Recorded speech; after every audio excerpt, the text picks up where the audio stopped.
Hi.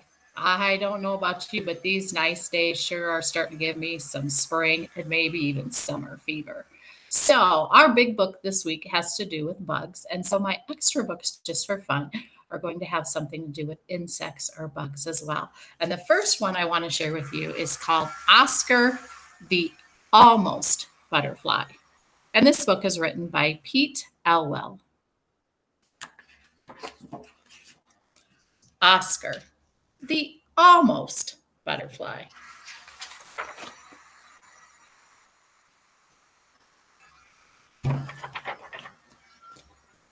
There was a house. In the window of this house, there was a flower in a pot. On a leaf of this flower, there was a little caterpillar. And if you'd asked this caterpillar his name, he would have said, My name is Oscar. That's just what he said when a butterfly blew in from the sky, landed on his flower, and asked him his name. Pleased to meet you, Oscar, said the butterfly. My name's Bob. I just flew in from Detroit, and boy, are my wings tired. But seriously, do you know the way to Mexico? Nope, but I sure like those wings of yours, said Oscar. Thanks, said Bob. One day you'll have a pair of your own. Really? Gasped Oscar. Count on it, said Bob. Then, fluttering off on the passing breeze, he shouted, If you're ever down in Mexico, look me up. Oscar crawled as fast as he could to tell his caterpillar friends all about the wings he was going to grow and how he was going to fly far away, just like Bob the butterfly. No one listens to butterflies, Squirmy sneered. They just make stuff up. Besides, anyone with big, crazy wings has to be nuts, scoffed Wiggly. And anyone who believes them is nuttier, Nibbles laughed. Look at us, sang the three caterpillars. We're Oscar, the amazing flying nut. You're starting to bug me, Oscar growled. That's because we're bugs, they laughed. That's what we do. Then they saw a ladybug, and off they went to prove their point by bugging her about the spots on her back. Don't listen to them. They're knuckleheads, whispered a little voice. It was Edna the bookworm, peeping shyly from behind Oscar's flower pot. But they might be right, said Oscar. And they might be wrong, suggested Edna. Want to find out? Looking first this way and then that way, she silently motioned to Oscar to follow her. They crawled off the windowsill, then up a bookcase until they came to an old book made of shining brown leather and decorated with gold. Can't judge a book by its cover, Edna said, opening a small door at the bottom of the book. It was a door to the library. As far as Oscar could see, there was nothing but bugs, books, and bookworms reading them. Wow, Oscar yelled. Shh, the bookworms replied. Don't worry, said Edna. They'd love to do that.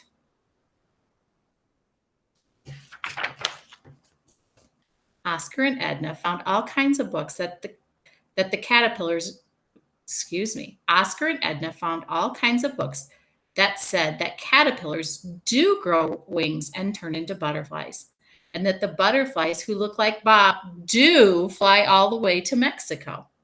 None of these books said Bob was nuts. They said he was right. Oscar also studied maps. Mexico was thousands of miles away, which is quite far for someone whose whole world has been a flower pot. It was a little scary, but the more Oscar found out about the different places he'd see and the different bugs he'd meet, the more he wanted to go there.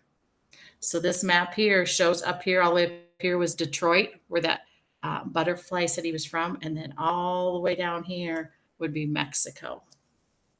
Oscar also found out that they speak Spanish in Mexico, so he figured he'd learn to do that too. He learned to say hello, and you'll have to forgive my Spanish, hola, and he learned to say goodbye, adios. He learned to introduce himself so everyone would know who was saying hello and goodbye. Oh, hola, Mi nombre's Oscar. But will they know me when I'm a butterfly? Oscar asked. Sure, said Edna. No matter what you are, you'll always be Oscar. Too soon, the time came for Oscar to take that long caterpillar nap they'd read about. He'd sleep, and when he woke up, he'd have wings. Before you go, let's learn one more thing, said Edna, and they learned how to say goodnight. Buenos nachos. Oscar went to sleep and dreamed of distant blue mountains and all of the new friends he'd meet as he rode the wind out of Cleveland and all the way to Mexico. He slept and he slept and he slept some more. Then one day, Oscar woke up. As he yawned and wiggled out of his cocoon, he felt something else wiggle on his back. Wings! He had wings! But something wasn't right. He also had an appetite, a big one. And why was he craving socks? Hey, Oscar, Nibble shouted from inside the closet. Taste this designer sweater. It's yummy. Look at us, yelled Wiggly. We're flying around a light bulb for no reason. Whee! Cried Squirmy. Now, if he's got a craving for socks and they eat clothing, is he a butterfly? Fighting the urge to head for the light bulb, Oscar flew to the mirror instead. Oh no, he cried. Someone has made a mistake. I'm not a butterfly. I'm a moth. Now Oscar would never ride the wind. He would never see Mexico. For the rest of his life, he'd fly around a light bulb or sit in a drawer eating old socks. Oscar tried to make the best of it, even with nowhere to go. Flying sure beat crawling, and socks actually tasted pretty good. But when Oscar said, "More socks, please," in Spanish, it made him sad. It just reminded him of the blue mountains he'd never see.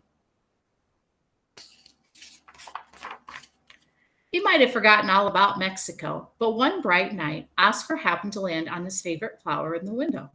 He hadn't come back there since he had become a moth, and looking around him, a tiny piece of paper caught his eye. There was writing on it, and this is what it said. Dear Oscar, amazing things can happen when a moth thinks like a butterfly. Write me from Mexico. Love, Edna. Oscar felt the moon beckon to him like a big light bulb in the sky. Yes, he was a moth. And what a moth! Adios, amigos, Oscar said. I've got a postcard to write. And off he soared, up towards the moon and into the great night sky. Where are you going? Squirmy called after him. You won't get far, shouted Wiggly.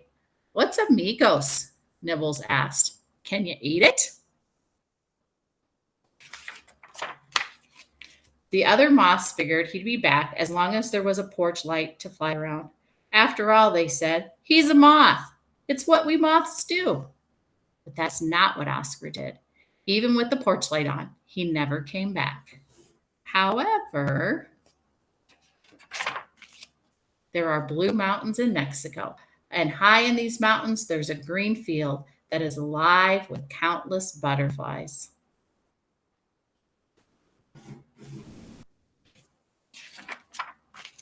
And in the middle of this field, there is a flower.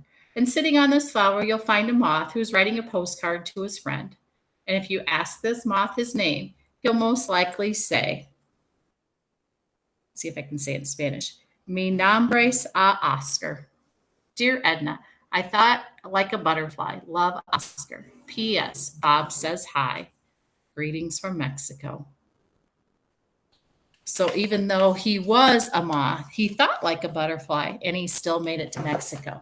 Now, here's just a few quick facts if you see, so you can tell the difference between a moth and a butterfly. Do you like to fly around at night? If you do, chances are you're not a butterfly. You're probably a moth. Most butterflies fly during the day, but not all, so check your wings.